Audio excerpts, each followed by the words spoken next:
Bonjour et bienvenue pour cette émission spéciale consacrée à l'ADAPI 80, association départementale des amis et parents d'enfants inadaptés de la Somme, les Papillons Blancs. Une association qui accompagne les personnes en situation de handicap depuis plus de 55 ans avec des valeurs importantes. Et on va en parler justement pour m'accompagner autour de moi. Brigitte Bruyet, parent d'une personne accueillie et administratrice. Bonjour. Bonjour. En face de vous, Corinne Hus, présidente de l'UNAPI Hauts-de-France. Bienvenue. Bonjour. Christophe Bayard, directeur adjoint de l'ADAPI 80. Et enfin, Tristan Lejeune, travailleur à l'ESAT d'Amiens. Bienvenue. Eh ben, merci d'être avec nous. Tristan, d'ailleurs, on va commencer avec vous. Vous travaillez à Amiens, à l'ESAT d'Amiens. Tout à fait. Et qu'est-ce que vous faites? Quelle est votre activité? Racontez-nous. Mon activité, je suis maraîcher bio depuis maintenant 4 ans. J'avais, on va dire, débuté en février et on va dire que franchement tout va bien. Je veux dire, je fais tout ce qui est agriculture. Vous avez découvert les métiers de l'agriculture, c'est pour après vous lancer aussi peut-être vous Oui, seul? tout à fait, en fait, parce que j'étais fasciné au début lorsque j'avais commencé, on va dire, à faire des stages là-bas, j'étais fasciné par l'agriculture. On va dire que j'ai même découvert comme un petit côté, une valeur que j'avais appris de ça. Et je souhaiterais, on va dire, plus tard, on va dire, avec l'aide de l'ADAPI, de pouvoir un jour aboutir dans le milieu ordinaire, dans le milieu de l'agriculture. Alors, on a bien compris, l'ADAPI 80 accompagne les personnes en situation de handicap tout au long de leur vie. Là, cet accompagnement, vous, Tristan, il est important, l'accompagnement de l'association? Ah, tout à fait, franchement, c'est très important. C'est vrai que si jamais j'avais pas eu d'accompagnement, je pense que je ne serais peut-être pas là au jour d'aujourd'hui. C'est vrai que l'accompagnement aide beaucoup. Franchement, je dis, ça aide beaucoup. C'est vrai qu'il y a des personnes qui n'arrivent pas à s'orienter correctement. Ils n'arrivent pas à s'orienter. C'est vrai que c'est important de leur apporter du soutien. Alors là, vous travaillez avec ce projet de travailler en milieu ordinaire, et je vous le souhaite d'y arriver. Et vous êtes aussi autonome, c'est-à-dire que vous avez un logement à vous, vous êtes autonome même dans vos démarches, mais toujours accompagné, et ça vous rassure? Ah oui, ça me rassure. Disons qu'à tout moment, si jamais j'aurais eu des petits soucis, je peux toujours compter, on va dire, auprès de l'ADAPI pour pouvoir m'orienter. En cas de petits problèmes, que ce soit administrativement en parlant ou même pour tout ce qui est de la vie de tous les jours. De la vie de tous les jours. Mais bon, ça se passe bien dans la vie de tous les jours. Moi, tout va bien. Tout se passe bien. Vous avez l'air d'être très épanoui, Tristan. Ah, merci. En tout cas, je suis gentil de... je vous remercie d'ailleurs de l'invitation. Ça fait une expérience supplémentaire, on en parlait avant, mais c'est vrai que c'est une expérience supplémentaire aussi pour vous. La télévision, c'est une expérience en plus. Justement, on parle d'autonomie. Christophe Bayard, je me tourne vers vous. C'est un accompagnement vraiment au cas par cas pour chaque personne, et puis de trouver finalement, leur permettre de trouver leur voie, finalement, c'est bien ça? Tout à fait. L'ADAPI 80, elle accompagne, elle accueille près de 1600 personnes sur l'ensemble du département de la Somme.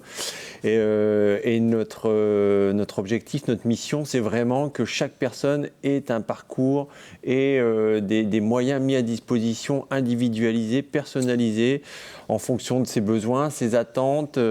Donc voilà, on est très très sensible à trouver les meilleures solutions pour chacune des personnes qu'on accompagne. Alors c'est 1600 personnes accueillies, oui. 880 salariés, c'est bien ça? C'est ça, 880 salariés. Sur des secteurs très différents. Alors là, on parlait du travail, le secteur du travail, mais il y a aussi d'autres secteurs, bien évidemment. Donc oui, au-delà du secteur du travail protégé, on a le secteur de l'éducation spécialisée, avec des établissements spécialisés comme les IME, comme les CESAD notamment. On a un secteur habitat-vie sociale, tout ce qui concerne autour de l'hébergement, de la vie sociale, avec des foyers de vie, des foyers d'hébergement, des services d'accompagnement à domicile également. Et puis aussi le secteur de l'habitat médicalisé, pour des personnes qui là ont des difficultés un peu plus importantes, des gens en situation de polyhandicap dans nos maisons d'accueil spécialisées. Et on a également un foyer d'accueil médicalisé qui est spécialisé pour les gens avec des troubles autistiques. Bon voilà, on a bien compris l'accompagnement pour chaque personne de manière individualisée, au cas par cas. Et on parle beaucoup d'autodétermination. On va en parler dans un instant, on va vous expliquer ce que c'est. Avant ça, nous sommes allés à la rencontre d'un couple en situation de handicap. Ils ont été là aussi accompagnés, ils vivent de manière autonome avec leur fils et ont même un projet de vie. Vous allez écouter, regardez tout de suite ce reportage de Frédéric Touchard. Bonjour. En situation de handicap mental et accompagnée par l'ADAPI 80, Stéphanie Rambourg et Jocelyn Leduc habitent avec leur fils Maxime une petite maison de plein pied à Albert dans une résidence sociale. Ça fait 3 ans qu'on est ici. Donc en été, on peut mettre notre piscine, on peut faire barbecue aussi. Un coup aussi sur la terrasse. Passés dans plusieurs établissements médico-sociaux, ils se sont rencontrés, comme cela arrive souvent, au travail, à l'ESAT, il y a maintenant 19 ans. Après, on s'est parlé tout ça. Après, on s'est contacté au téléphone, on s'est parlé comme ça au téléphone. Après, on s'est parlé beaucoup au SAT ensemble, puis voilà. Après avoir travaillé en blanchisserie, avec un CAP en poche, Stéphanie est aujourd'hui au conditionnement. On fait des boîtes à chats, on fait des nids pour les oiseaux, on fait des manger pour les poissons, des morceaux de bois pour les rongeurs. De son côté, Jocelyn est aux espaces verts. Moi, j'ai mon diplôme d'échafaudage monté en hauteur et puis mon cassette de tracteur. Puis je passe aussi un CAP en espace vert. Bien qu'ils soient accompagnés et aidés par une éducatrice de l'ADAPI 80, Stéphanie et Jocelyn sont acteurs de leur propre parcours de vie. Ils sont autonomes et ont même chacun une petite voiture sans permis. Désormais, Stéphanie et Jocelyn ont un nouveau projet pour 2022. On va se marier en 2022, c'est prévu. Et puis le 11 juin, on va se marier. Et on leur souhaite beaucoup de bonheur, bien évidemment. Être acteur de son projet de vie, de ses choix. Corinne Huche, je me tourne vers vous. Vous êtes la présidente de l'UNAPI Hauts-de-France. C'est ce qu'on appelle l'autodétermination, c'est vraiment ça ? Tout à fait. L'autodétermination, c'est un concept qui existe depuis des années, mais très peu expérimenté, notamment chez les personnes déficientes intellectuelles. Et donc, c'est un mouvement de fond qui a commencé par l'association d'autoreprésentants dans les années 2000, qui ont revendiqué ce droit de faire des choix, de choisir leur vie. Et donc, tout ça ne se fait pas en... Ah bon, ça prend un peu de temps. Ça prend du temps. Et donc là, ce témoignage est tout à fait révélateur, je veux dire, du parcours et des choix qu'ils ont faits. Ils ont été accompagnés, parce que Tristan le rappelait tout à l'heure, ce besoin d'accompagnement, il est capital. Et c'est un mouvement de fond qui bouscule la société, qui bouscule les parents, qui bouscule les professionnels. On voit très bien, avec le recul de 10 ans, que les personnes apprennent beaucoup plus vite. Ils apprennent beaucoup plus de choses. Et beaucoup plus de choses, et c'est vraiment un mouvement dont l'ADAPI 80 s'est emparé, et tout le mouvement, et donc que l'on poursuit, et qui ne s'arrête jamais. Puisque notre rôle, à nous, associations, professionnels et parents, c'est d'accompagner justement ce mouvement d'émancipation là où les personnes veulent aller, avec, dans la vie, il faut essayer, on tente, comme tout à chacun. Et donc c'est vraiment un mouvement qui nous guide dans à la fois notre solidarité de mouvement parental, mais également ce qu'on appelle, nous, la triple expertise, parce que nous sommes très attachés, je veux dire, à ce regard pluriel, et que la personne en situation de handicap a besoin autant des professionnels que de son étayage familial pour pouvoir s'émanciper et puis voler de ses propres ailes. Christophe Bayard, comment on s'inscrit, la l'ADAPI 80, comment elle s'inscrit dans ce principe d'autodétermination ? Ça passe par quoi, finalement ? Alors nous, on a un slogan à l'ADAPI 80 qui s'appelle « S'associer pour entreprendre ». Donc c'est s'associer parents, professionnels, mais s'associer aussi et surtout avec les personnes qu'on accueille. Et donc s'associer, c'est être avant tout à leur écoute de ce qu'ils souhaitent, de ce dont ils ont envie. Et nous, voilà, comme disait Corinne, on est là pour étayer, pour soutenir et pour les faire progresser autant que faire se peut. Mais c'est avant tout eux les acteurs de leur parcours, de leur vie, de leur choix. C'est ça, la base de l'autodétermination, c'est avant tout ça. D'accord. Est-ce que, Corinne Hus, les politiques publiques vont dans le bon sens? On entend beaucoup parler de handicap, alors on parle beaucoup d'inclusion aussi, mais est-ce que ça va dans le bon sens? Alors, il y a une volonté depuis quelques années, je veux dire, effectivement, on entend parler beaucoup d'autodétermination, d'inclusion. Et donc ça, c'est une volonté, sauf que la volonté, elle est utile, bien entendu, mais qu'en France, on a depuis très très longtemps des politiques très cloisonnées et qu'on ne réforme pas, je veux dire, les administrations en un coup de baguette magique. Et puis, le gros problème en France, c'est qu'on n'a pas de données étayées sur le nombre de personnes en situation de handicap. On n'a pas de chiffres. On n'a pas de chiffres. Bon, il y a une enquête DREES en 2018 qui disait que 10% de la population mondiale vivait une situation de handicap, mais l'ADAPI 80 et le mouvement parental accompagnent des personnes à troubles cognitifs, donc polyhandicap, des personnes avec troubles autistiques, et donc ce qu'on appelle les invisibles. Et ces personnes-là ont besoin vraiment d'un étayage professionnel important tout au long de leur vie, et tant qu'on n'apprend pas de données, bah oui, la volonté, elle existe, mais les moyens, il faut qu'ils soient à la hauteur, je veux dire, du nombre de personnes. À la hauteur du nombre de personnes. Pour l'accompagnement, quand on parle d'accompagnement de la personne, on parle évidemment travail, on parle aussi habitat, on parle habitat social, on parle de tout ça. On va en parler dans un instant avec vous, Brigitte Bruyer. Vous êtes administratrice et maman de Cécile, qui est accueillie en maison d'accueil spécialisée. Avant ça, je voudrais qu'on découvre un petit reportage sur la MAS, la maison d'accueil spécialisée de Cagny. C'est un reportage de Frédéric Touchard. Regardez. La maison d'accueil spécialisée de Cagny, qui fait partie des 33 établissements de l'ADAPI 80, héberge depuis 1987 des personnes polyhandicapées dépendantes. La moitié de ces personnes y résident d'ailleurs depuis l'origine. Au quotidien, les 36 résidents répartis sur 3 pavillons de vie sont encadrés lors de chacun des moments clés de leur journée. Moment où l'aide est importante, nécessitant l'intervention du personnel qualifié.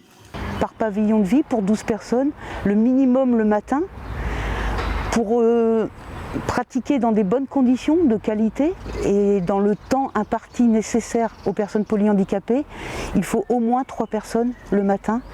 Au fur et à mesure des années, le niveau de dépendance des résidents augmente et le personnel doit se montrer de plus en plus polyvalent.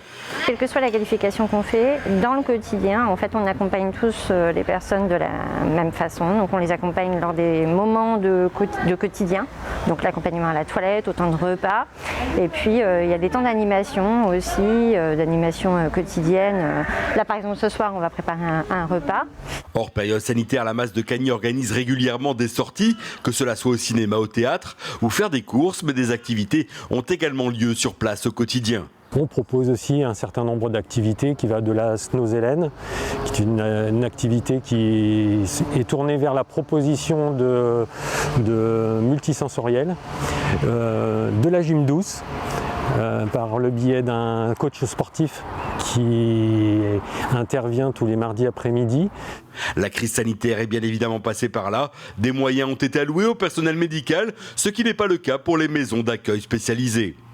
Il y a un Ségur de la santé qui a été acté par l'État et dont les hôpitaux font partie, les EHPAD publics également, mais dont le secteur médico-social n'a pas été inclus dedans. Et entre autres, dans le Ségur de la santé, il y a l'augmentation de salaire qui a été prévue pour le personnel infirmier, pour l'ensemble des personnels d'ailleurs du secteur public, qui n'est pas le cas pour nous. Un oubli qui rend le secteur moins attractif financièrement. On viendra avec vous dans un instant, hein, Christophe Bayard, sur cette problématique. Il faut attirer évidemment des jeunes qui ont peut-être envie de s'investir dans ce secteur médico-social. Avant ça, Brigitte Bruyer, vous êtes maman, vous êtes administratrice, maman d'une fille qui s'appelle Cécile, à 36 ans. Cécile est accueillie à la maison d'accueil spécialisée d'Abbeville depuis 2007 et le parcours a... Là, aujourd'hui, elle est accueillie et dans de bonnes conditions et tout va bien, mais le parcours a été semé d'embûches, je peux le dire comme ça. Ça a été compliqué. Ça a été compliqué au départ. Au départ, c'était l'école maternelle du village. Ça s'est très bien passé au niveau des enseignants. Par contre, assez rapidement, Cécile était un peu montrée du doigt par les petits camarades. C'était pas du tout évident. On a essayé de l'intégrer dans des dans des clubs d'éveil musical ou de gymnastique, et c'était beaucoup de rejets. Et puis finalement, elle a été accueillie en hôpital de jour en pédopsychiatrie à Abbeville, avec une CLIS, classe intégrée à l'époque. Et ça ne s'est pas bien passé pour elle. Et finalement, ça a été l'orientation Belgique. Orientation en Belgique, ça veut dire que du coup, elle est partie combien d'années Elle est partie pendant 7 ans. Elle n'avait pas 13 ans quand elle est partie. C'est très dur. Pour les parents, pour la famille, c'est... Pour les sœurs, c'est vraiment une situation de deuil pendant quelques temps, c'est sûr. Ça a duré 7 ans. Et en fait, l'orientation au départ était une orientation, c'était un diagnostic d'autisme, mais en fait, elle avait une maladie neurologique dégénérative et à 20 ans, fauteuil roulant, nouvelle orientation, maison d'accueil spécialisée pour polyhandicap. Voilà, et donc là maintenant, c'est à côté de chez nous, c'est le bonheur. Voilà, c'est à côté de chez vous, c'est le bonheur, et vous avez enfin trouvé un endroit où elle peut s'épanouir finalement. C'est un mot très important, l'épanouissement. Et oui, Cécile, elle est bien. On la sent vraiment bien à la masse. Avec des professionnels qui sont à son écoute, qui répondent aussi à ses besoins. Absolument, oui, oui.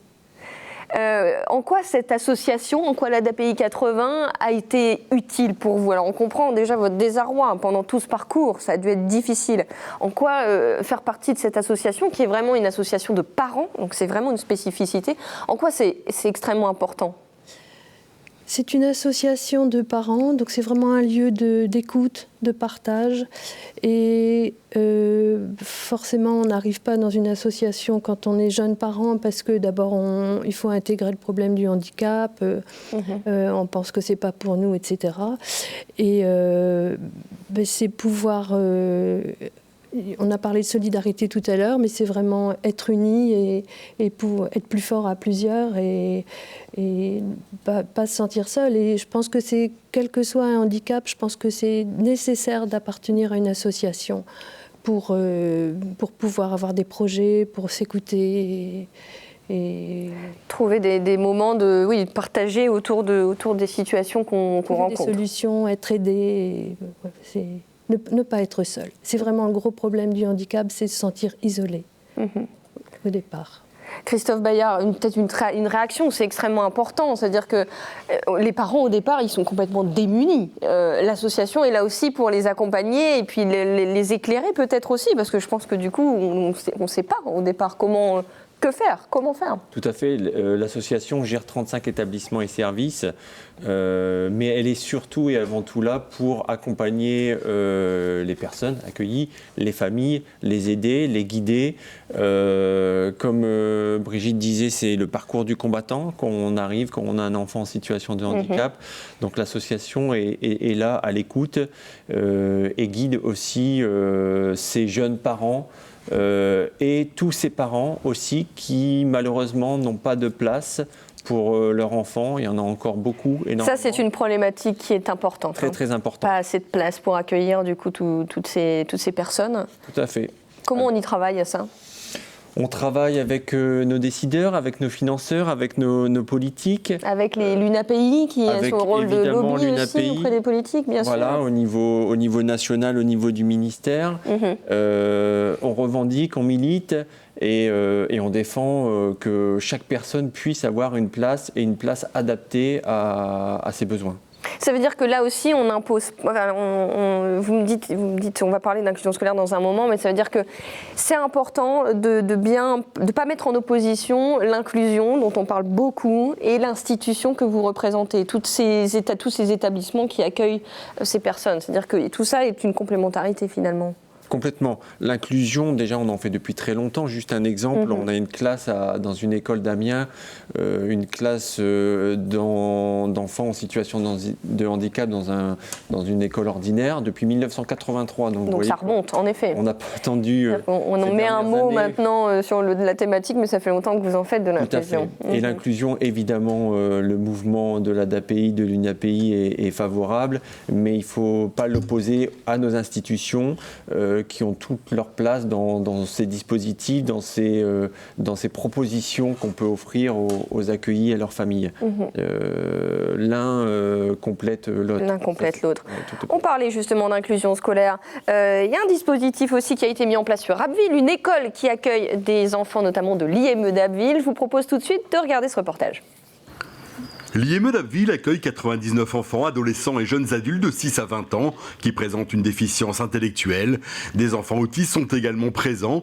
Depuis plusieurs années, cette structure de l'ADAPI 80 a favorisé avec succès l'inclusion en milieu scolaire en collaboration avec l'Éducation nationale.